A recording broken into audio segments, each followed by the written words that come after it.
Sa ngalan ng Ama at ng Anak at ng Espiritu Santo. Amen. Ang pagpapala ng Panginoong Hesukristo, ang pag-ibig ng Diyos Ama, at ang pakikipagkaisa ng Espiritu Santo naway sumainyong lahat. At sumayo rin. Mga kapatid, aminin natin at pagsisihan ang ating mga nagawang kasalanan upang tayo ay maging marapat gumanap sa banal na pagdiriwang.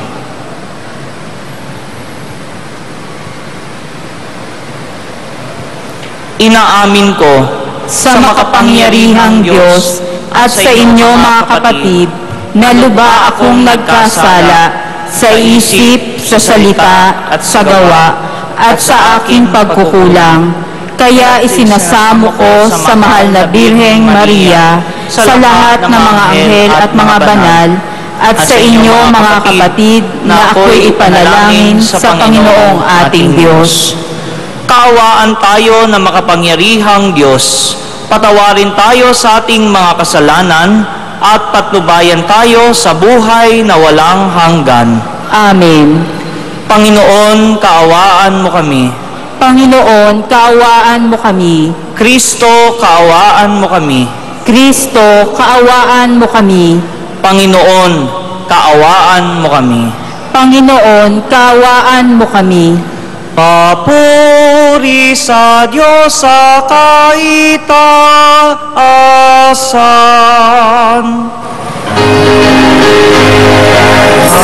Masaluhay kapayapaan, masaluhay kapayapaan sa mga taong kinalulugdan niya. Pinupuri ka namin, inarangal ka namin, sinasamba ka namin, pinapuni ka namin, pinasasalamatan ka namin. Dahil sa dakila mo aking kapurihan, Panginoong Diyos, kalinang namin ng mga kapangyarihan sa lahat. Panginoong Jesucristo, tungkol na lang. Panginoong Diyos, Kordero ng Diyos, anak na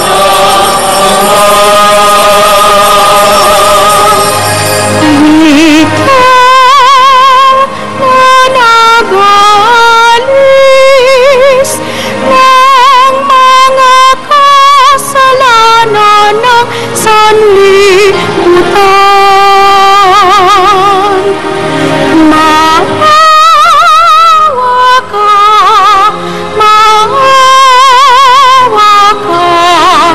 sa amin.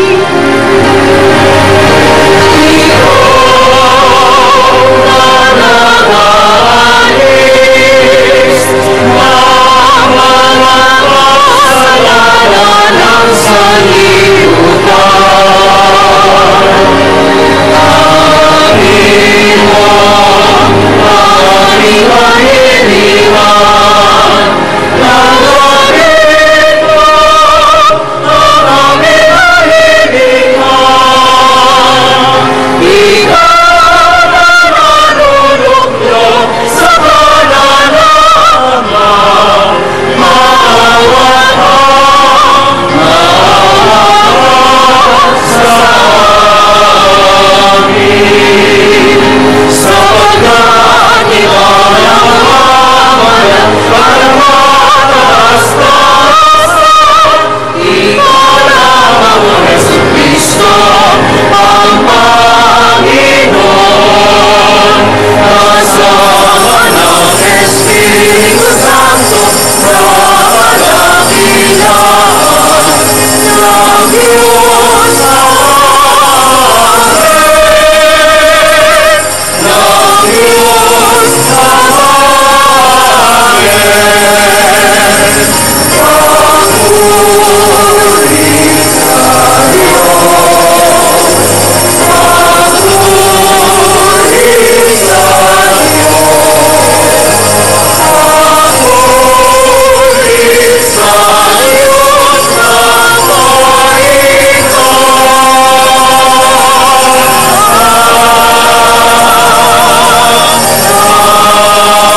Manalangin tayo.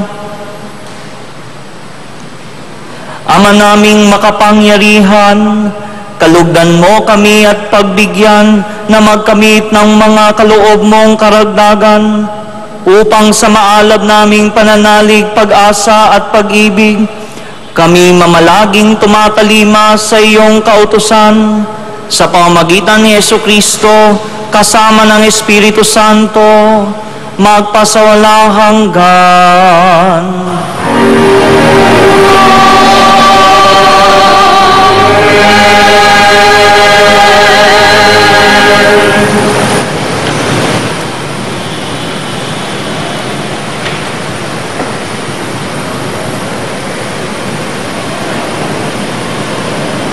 Pagbasa mula sa aklat ni Propeta Jeremias.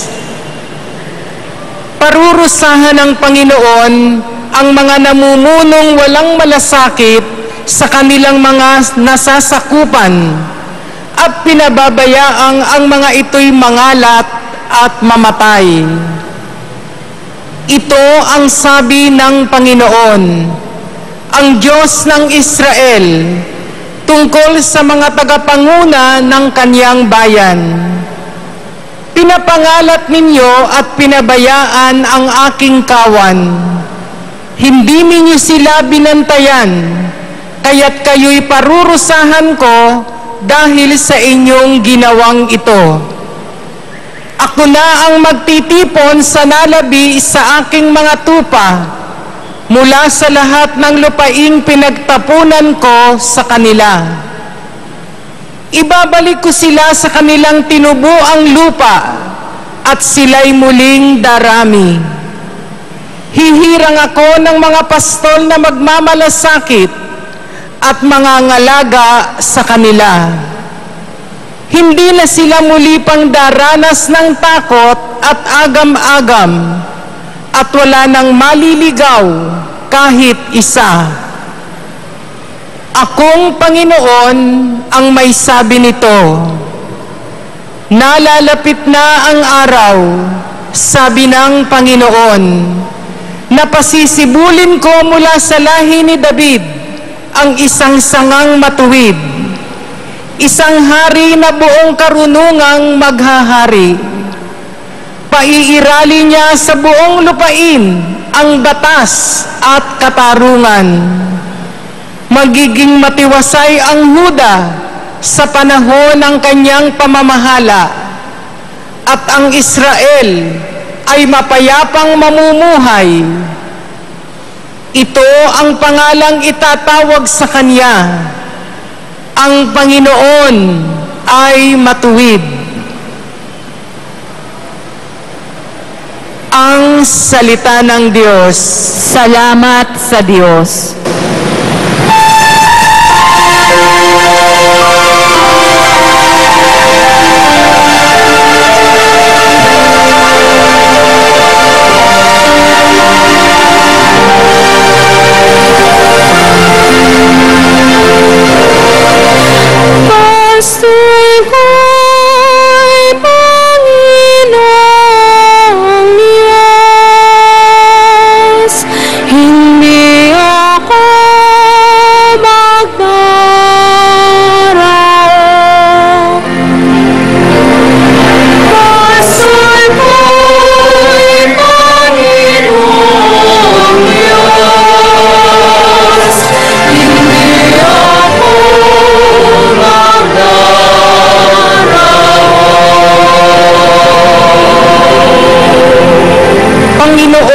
Aking pastol, hindi ako magkukulang. Ako'y pinahihimlay sa mainam na pastulan, at inaakay niya ako sa tahimik na batisan. Binibigyan niya ako niyong bagong kalakasan.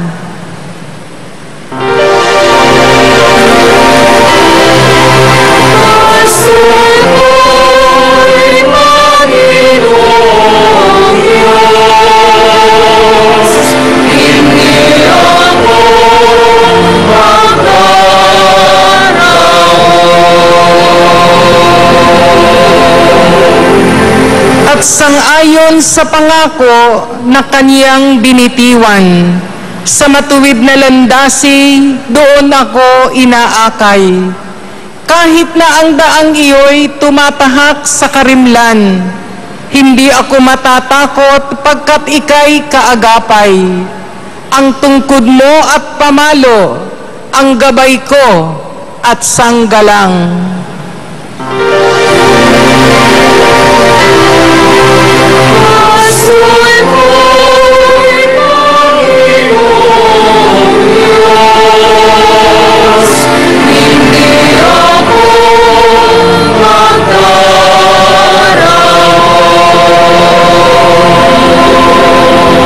Sa harapan ng lingkod mo, ikaw ay may handang dulang. Ito'y iyong ginagawang nakikita ng kaaway. Nalulugod ka sa akin na ulo ko ay langisan, at pati na ang kalis ko ay iyong pinaaapaw.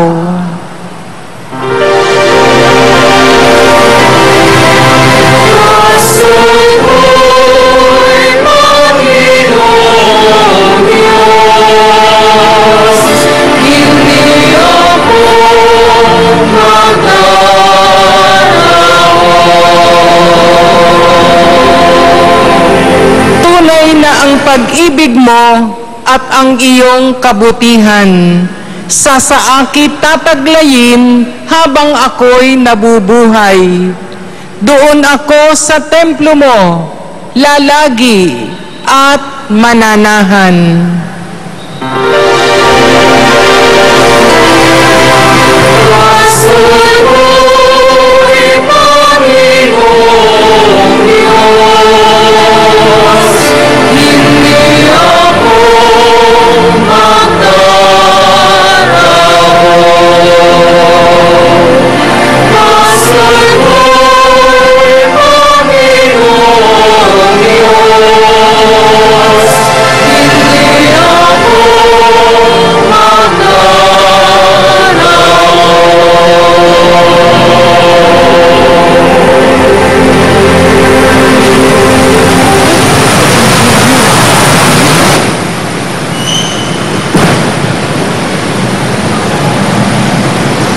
Pagbasa mula sa sulat ni Apostol San Pablo sa mga taga-Efeso. Mga kapatid, ngayon dahil sa inyong pakikipag-isa kay Kristo Jesus, kayong dating nasa malayo ay nailapit sa pamamagitan ng kanyang kamatayan. Pinagkasundo niya tayo. Kaming mga Hudyo at kayong mga Hentil ay kanyang pinag-isa. Sa pamamagitan ng kanyang katawan, pinawi niya ang alitan na parang pader na naghihiwalay sa atin. Pinawalambisan niya ang kautusang pawang mga utos at tuntunin upang pag-isahin sa kanya ang dalawang bayan at maghari ang kapayapaan. Sa pamamagitan ng kanyang kamatayan sa krus, winakasan niya ang alitan ng dalawang bayan, kapwa pinapanumbalik sa Diyos at pinagbuklod sa iisang katawan. Naparito si Kristo at ipinangaral sa lahat ang mabuting balita ng kapayapaan sa inyong mga Hentil na malayo sa Diyos at sa mga Hudyo na malapit sa Kanya. Dahil kay Kristo, tayo'y kapwa makalalapit sa Ama sa pamamagitan ng Espiritu. Ang salita ng Diyos. Salamat sa Diyos.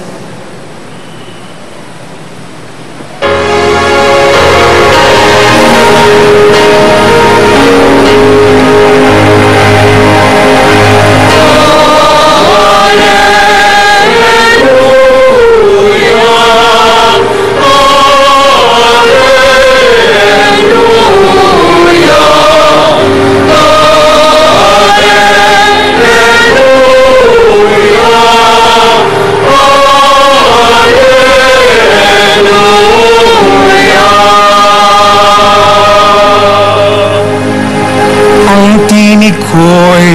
Pakikinggan ng kabilang sa aking kawan,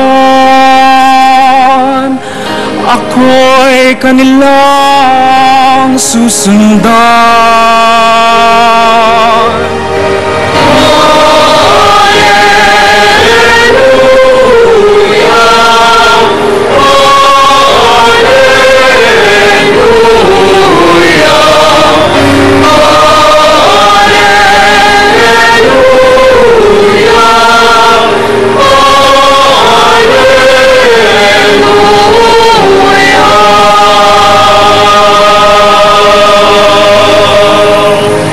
Sumainyo ang Panginoon.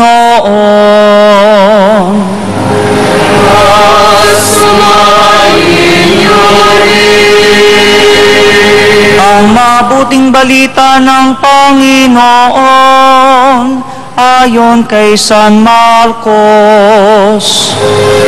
Papuri sa iyo, Panginoon.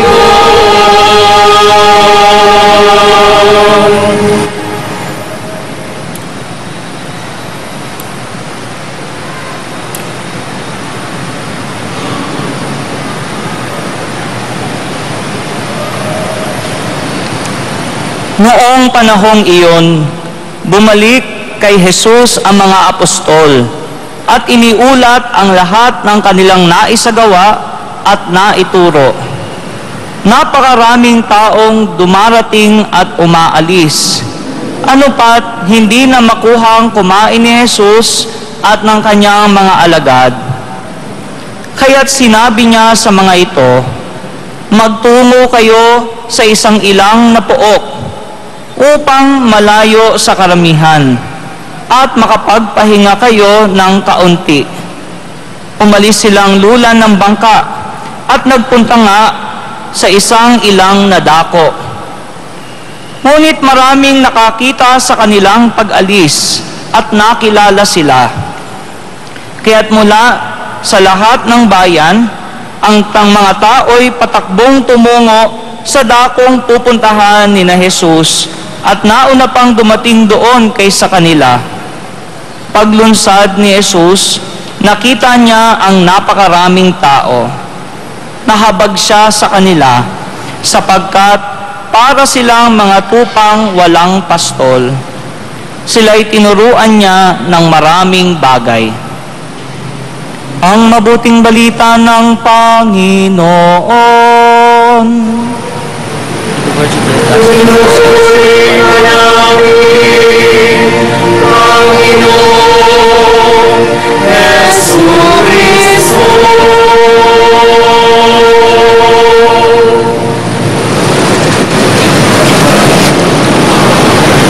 Mga minamahal na kapatid kay Kristo, ang ating mga pagbasa sa linggong ito, ika-16 na linggo ng karaniwang panahon, tayo'y tinuturuan ng ating Panginoong Diyos tungkol sa pagiging pastol. Marahil sa ating bayan, hindi na gaano kasikat ang ganyang trabaho. Hindi kagaya nung panahon ng ating Panginoong Yesus na ang pagpapastol ay karaniwan sa kanila.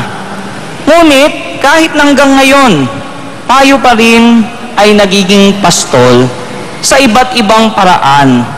Marahil hindi na mga tunay na tupa ang ating inaalagaan, ngunit sa iba't ibang paraan, kahit mga bata, kahit matatanda na, kahit may asawa o walang asawa, kahit yung mga relyoso o hindi, tayo'y nalalagay sa isang posisyon na tayo'y nagiging pastol rin. Tayo'y namumuno, halimbawa, sa ating pamilya bilang magulang. O kaya maaaring ikaw ay isang guro, o kaya ikaw ay may mga empleyado na napasa sa ilalim mo, o may mga nasasakupan kang mga miyembro bilang isang leader, o kaya maaari nga mas nakakatandang kapatid ka lang. Pero sa iba't ibang paraan, tiyatawag tayo ng Panginoon maging pastol sa isa't isa, sa ating kapwa, upang ipadama sa iba ang paggabay at pagmamahal, ang malasakit ng ating Panginoong Diyos. Kaya nga yung ating mga pagbasa ay hindi lamang ito para doon sa mga may katungkulan, kundi para rin ito sa ating lahat. Sapagkat bawat isa sa iba't ibang paraan, tayo rin ay tatawagin ng Panginoon maging pastol sa iba. Una, tinuturo sa atin ng mga pagbasa ngayon na ang pastol, ang pagiging pastol, ibinibigay ng Panginoong Diyos. Walang nagiging pastol buhat ng sariling kakayanan niya lang. Kaya nga sa unang pagbasa, pinahayag ng Propeta Jeremias na yung mga naging pastol daw ng Israel, hindi naman mga tunay na pastol. Sapagkat ang Panginoong Diyos lamang ang makapagbibigay sa kanila ng tunay nilang mga pastol. Mga pastol na magpapahiwatig sa kanila ng pagkalinga ng Panginoon. At higit sa lahat, ang tunay na pastol talaga ay ang Panginoong Diyos na ginagamit lamang ang ibang mga tao, ang kanyang mga hinirang, upang makapagpastol sa kanyang bayan. Kaya ang ating salmo, sabi doon, ang Panginoon ang ating pastol. Ito'y sikat na salmo para sa ating lahat. Kaya hindi tayo magkukulang sapagkat ang Panginoon ang siyang tunay na ating pastol. Ang mga hinirang niya, kagaya halimbawa kaming mga pari, kami ay instrumento lamang upang ipaabot sa aming kapwa, sa aking kalagayan sa bayan ng Diyos, ang pagpapastol na nagmumula sa ating Panginoong Diyos. Kaya nga mga kapatid, ang tunay na pastol, nagmumula sa Panginoon. Kaya kung ikaw ay naaharap sa isang tungkulin, na ikaw ay halimbawa namumuno, may mga nasasakupan ka, o kaya bilang magulang, ang modelo ay ang Panginoong Hesus.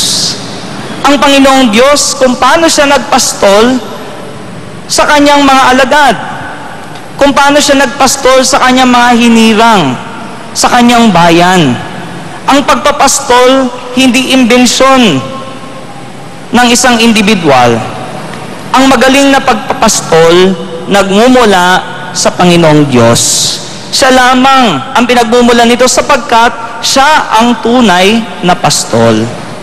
Ikalawa, sa atin rin mga pagbasa, itinuturo sa atin na ang pagpapastol ay pinag-iisa ang kawan. Kaya nga napakagandang tanda na kaagad niyan. Kung tunay ba ang pagpapastol mo, o kung tunay ang ating pastol, kung tayo'y pinag-iisa bilang kawan ng Diyos. Sapagkat sabi ni San Pablo sa ikalawang pagbasa sa kanyang sulat, ang Panginoong Hesukristo pinag-isa lahat ng tao sa pamamagitan ng kanyang ginawa.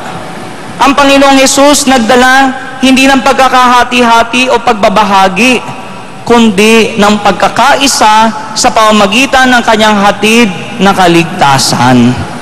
Yung mga pekeng pastol, yung mga huwad, pipilitin paghiwa-hiwalayin ang kawan. Pipilitin paalisin ang iba, maitaboy ang ilan, at yung iilan lamang ang kanilang pinapastol. Pag ganyan po, huwad rin ang pagpapastol. Kaya napakagandang tanong rin yan halimbawa sa ating sarili. Kung tayo ay may katungkulan, yung ating bang ginagawa, pinag-iisa ang mga nasa sakupan natin, o baka lalong nag-aaway-away, nagkakahiwa-hiwalay. Pag ganyan po ang ating pagpapastol, mali ang ating pagsunod kay Jesus. Huwad ang ating pagpapastol, sapagkat ang Panginoon, pinag-iisa niya ang kanyang kawan. Walang naiiwanan, walang naisasantabi, kundi lahat ay kanyang dinadala sa kanyang kawan. At ikatlo mga kapatid, tinuturo rin sa atin ang ating mga pagbasa na ang pastol ng Panginoon ay may puso na gaya ng kay Jesus. May pusong puno ng habag at awa. May malasakit para sa kanyang tupa. Kaya nga sa Ebanghelyo, ang Panginoong Hesus, nang nakita niya ang napakaraming tao, bagamat siya'y pagod, bagamat hindi pa siya nakakakain, ang unang pumasok sa kanyang isip ay ang turuan sila. Ang unang dumating sa kanyang puso ay ang habag para sa kanilang pangangailangan. Ganyan ang puso ng isang pastol. Ganyan ang puso ng Panginoong Hesus. Kaya nga kung ikaw ay nasa isang katungkulan na maglingkod at nagiging mareklamo ka na, ibig sabihin, masyado ka nang may ine-expect para sa sarili mo. Umaasa ka na dapat ganito ang trato sa iyo sapagkat ikaw ang naglilingkod. May mali na sa iyong paglilingkod. Kailangan mong suriin muli, baka ang puso mo nalalayo na sa tunay na puso ng isang pastol. Marahil sa ating paglilingkod, marami ang hihingin sa atin. Marami ang kailangang gampanan natin. Ngunit hindi natin dapat talikuran ang tunay at ganap na malasakit para sa mga tupa sa kawan na ipinagkatiwala sa atin. Kapag tayo ay nagsimula ng isipin ang ating sarili lamang, nagiging huwad, nagiging peke yung ating pagpapastol na sa pinagkatiwalang kawan sa atin ng Panginoong Diyos. Ang tunay na pastol, kagaya ng Panginoong Hesus, ayon sa kanyang halimbawa, handa lagi maglingkod sa kanyang kawan.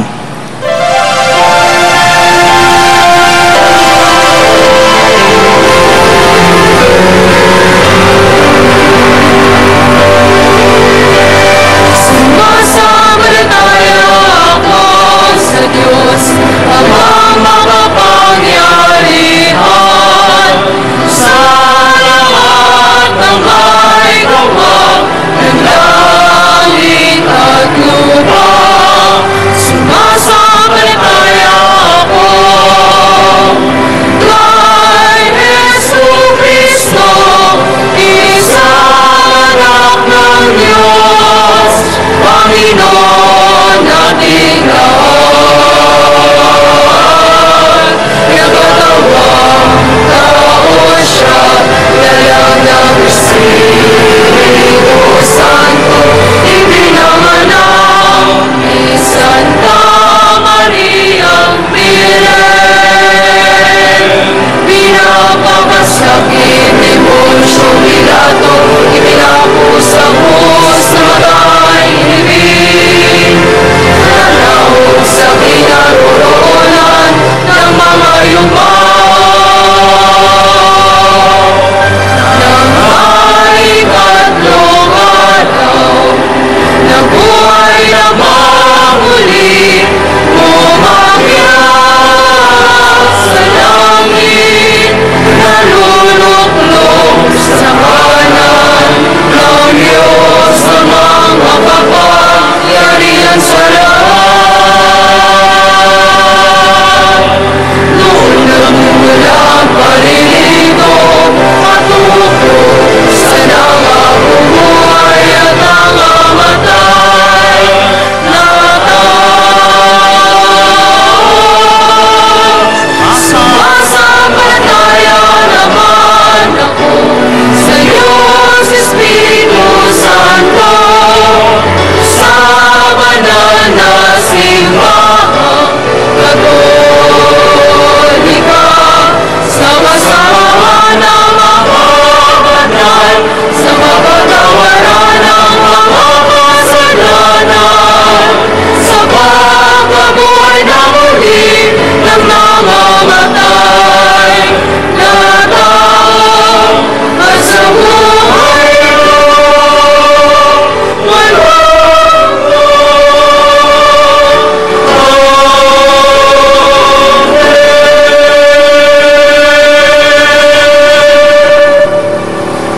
Minamahal kong mga kapatid, ipanalangin natin ang mga taong binibigyan ni Kristo ng kapangyarihang magpatawad, magligtas at magpagaling.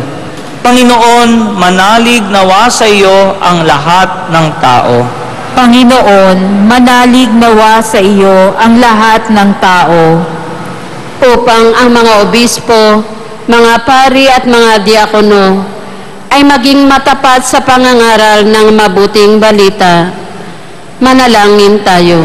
Panginoon, manalig nawa sa iyo ang lahat ng tao. Upang ang mga manggagamot ay maging tagapagturo rin ng kalusugan ng puso, isip at kaluluwa.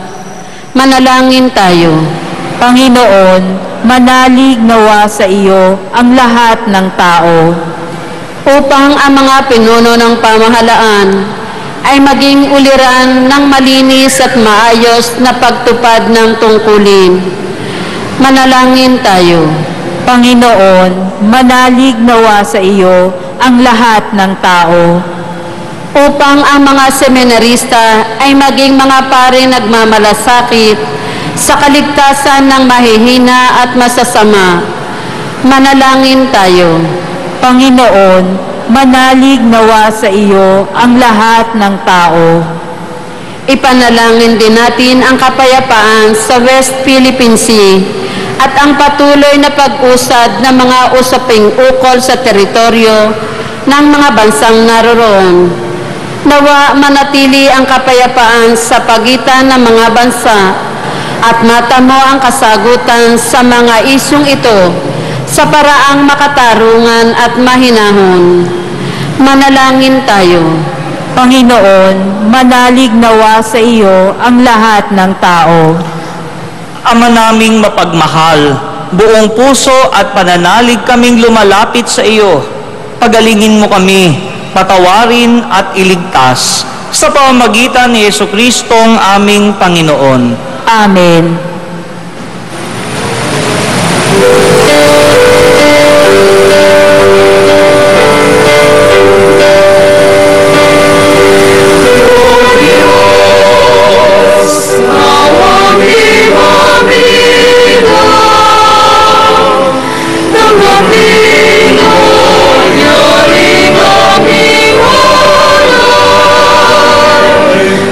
Kami ito,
Manalangin kayo mga kapatid, upang ang paghahain natin ay kalugdan ng Diyos Amang makapangyarihan. Tanggapin nawa ng Panginoon itong paghahain sa iyong mga kamay, sa kapurihan niya at karangalan, sa ating kapakinabangan at sa buong sambayanan niyang banal. Ama naming lumikha, lahat ng iyong mga paghahaing ipinag-utos noong araw ay iyong pinagtibay sa isang hain hantungan ng tanan. Tanggapin ang ginaganap ngayon ng iyong mga lingkod at basbasan mo ito ng kabanalang gaya ng iyong kaloob sa mga alay ni Abel na lubhamong ikinalugod, upang ang mga handog ng bawat isang nagbigay para sambahin ang banal mong ngalan ay magkamit ng karagdagan mong kasiyahan sa pamamagitan ni Jesucristo kasama ng Espiritu Santo magpasawalang hanggan.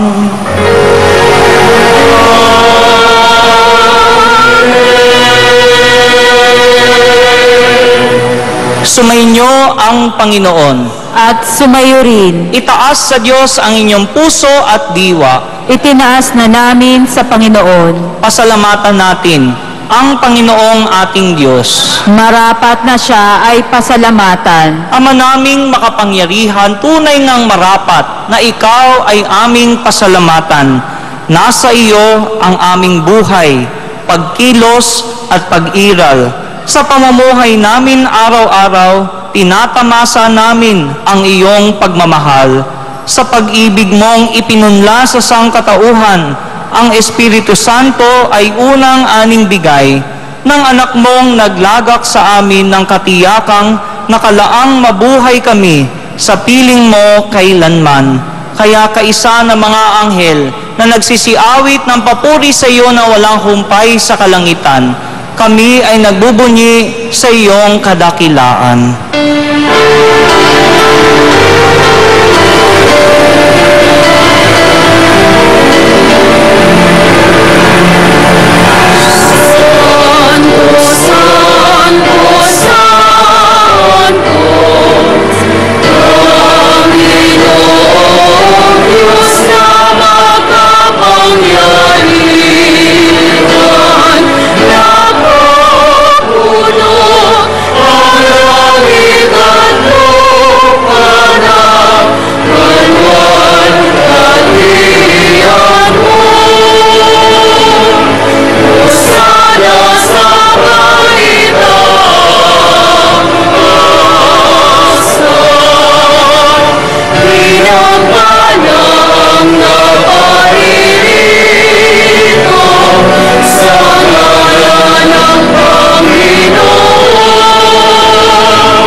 Ama naming banal, ikaw ang bukal ng tanang kabanalan.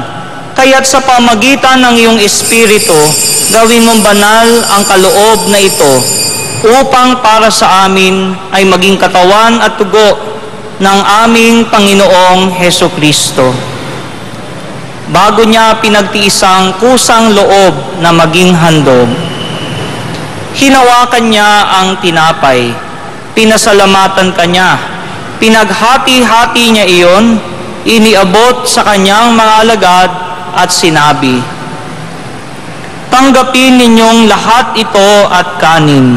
Ito ang aking katawan na ihahandog para sa inyo."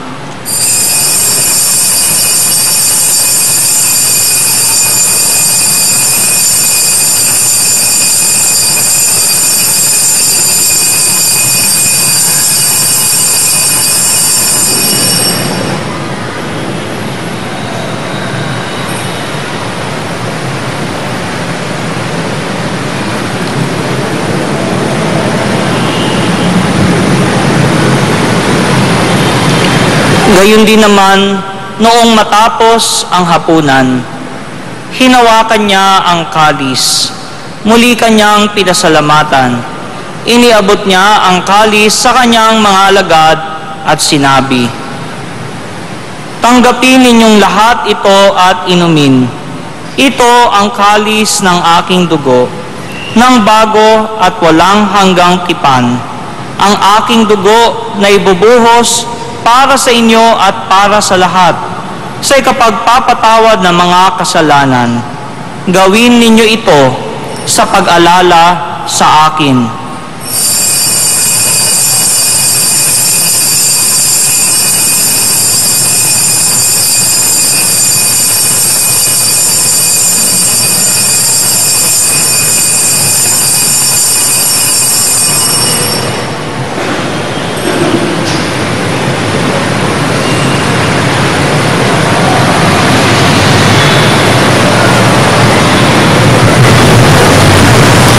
Ipagbunyi natin ang misteryo ng pananampalataya.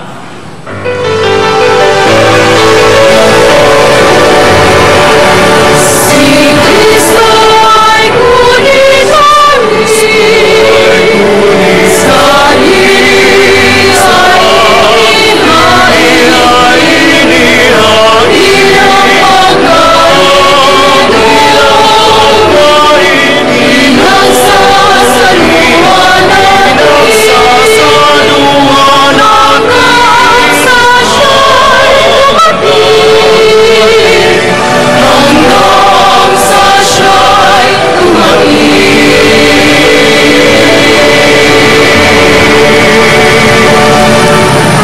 Ama, ginagawa namin ngayon ang pag-alala sa pagkamatay at muling pagkabuhay ng iyong anak. Kaya't iniaalay namin sa iyo ang tinapay na nagbibigay buhay at ang kalis na nagkakaloob ng kaligtasan. Kami nagpapasalamat dahil kami ay iyong minarapat na tumayo sa harap mo para maglingkod sa iyo. Isinasamo namin kaming magsasalo-salo sa katawan at dugo ni Kristo ay mabuklod sa pagkakaisa sa pamamagitan ng Espiritu Santo. Ama, lingapin mo ang iyong simbahang laganap sa buong daigdig.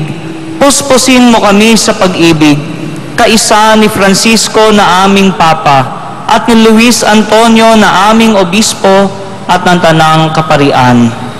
Alalahanin mo rin ang mga kapatid naming nahimlay nang may pag-asang sila'y muling mabubuhay. Gayon din ang lahat ng mga pumanaw. Kaawaan mo sila at patuloyin sa iyong kaliwanagan. Kaawaan mo at pagindapatin kaming lahat na makasalo sa iyong buhay na walang wakas. Kaisa ng mahal na Birheng Maria na ina ng Diyos, ng kabiyak ng puso niyang si San Jose, kaisa ng mga apostol at ng lahat ng mga banal na namuhay dito sa daigdig ng kalugod-lugod sa iyo, maipagdiwang nawa namin ang pagpupuri sa ikararangal mo sa pamamagitan ng iyong anak na aming Panginoong Hesukristo.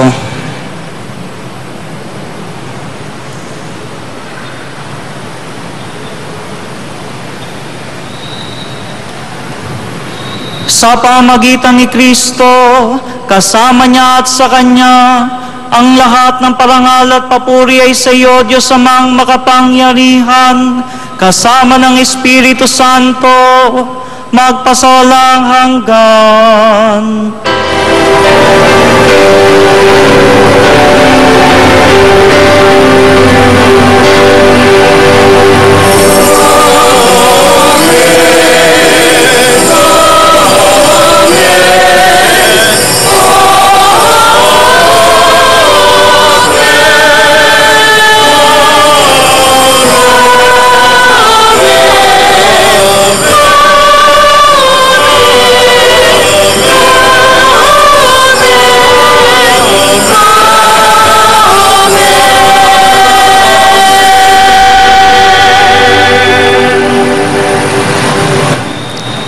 Sa tagubilin ng mga nakagagaling na utos at turo ni Jesus na Panginoon natin at Diyos, ipahayag natin ng lakas loob.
namin kami iadya sa lahat ng masama, pagkalooban ng kapayapaan araw-araw. Iligtas sa kasalanan at ilayo sa lahat ng kapahamakan, samantalang aming pinananabikan ang dakilang araw ng pagpapahayag ng tagapagligtas naming si Jesucristo. Sapagkat iyo ang kaharian at ang kapangyarihan at ang kapurihan magpakailanman. Amen. Panginoong Jesucristo, sinabi mo sa iyong mga apostol, kapayapaan ang iniiwan ko sa inyo, ang aking kapayapaan ang ibinibigay ko sa inyo. Tunghayan mo ang aming pananampalataya at huwag ang aming pagkakasala. Pagkalooban mo kami ng kapayapaan at pagkakaisa ayon sa iyong kalooban, kasama ng Espiritu Santo, magpa sa walang hanggan. Amen. Ang kapayapaan ng Panginoon ay laging sumainyo. At sumayo rin. Magbigayan kayo ng kapayapaan sa isa't isa.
Ito ang kordero ng Diyos. Ito ang nag-aalis ng kasalanan ng sanlibutan. Mapalad ang mga inanyayahan sa kanyang piging. Panginoon, hindi ako karapat-dapat na magpatuloy sa iyo, ngunit sa isang salita mo lamang ay gagaling na ako.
Hatid sa kaluluwa ay kaginhawa. sa tumpok na landas, siyang patnubay.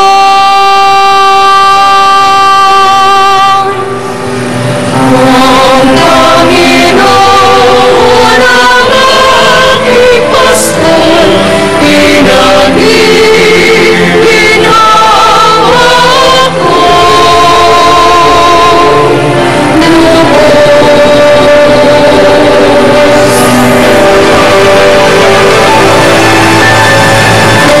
Ang Panginoon ang aking pastor, pinag-iingaw ang Panginoon ang aking pastor, pinag-iingaw ako.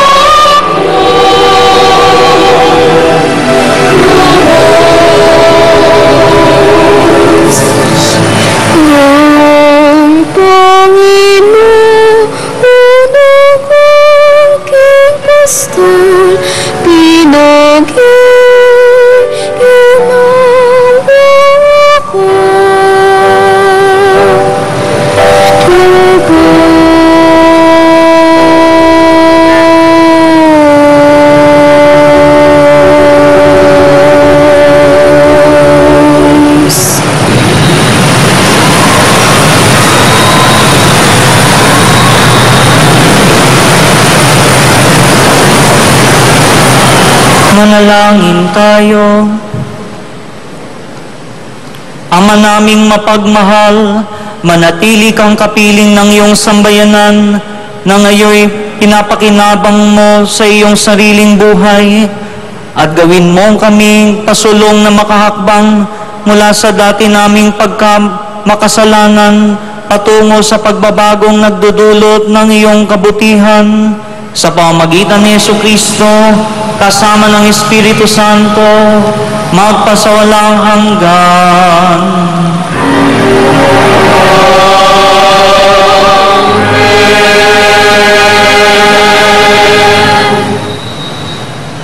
Sumainyo ang Panginoon. At sumayo rin.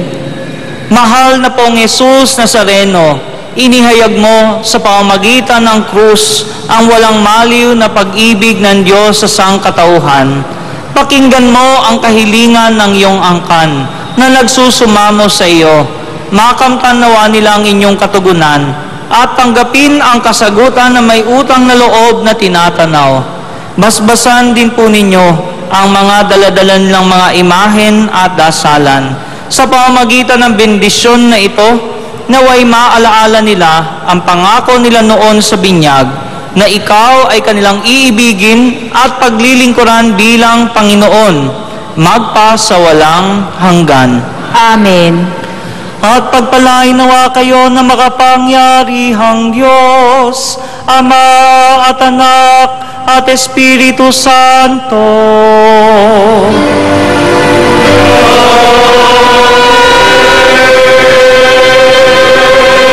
Pumayo kayong taglay ang pag-ibig at kapayapaan ni Kristo. Salamat sa Diyos.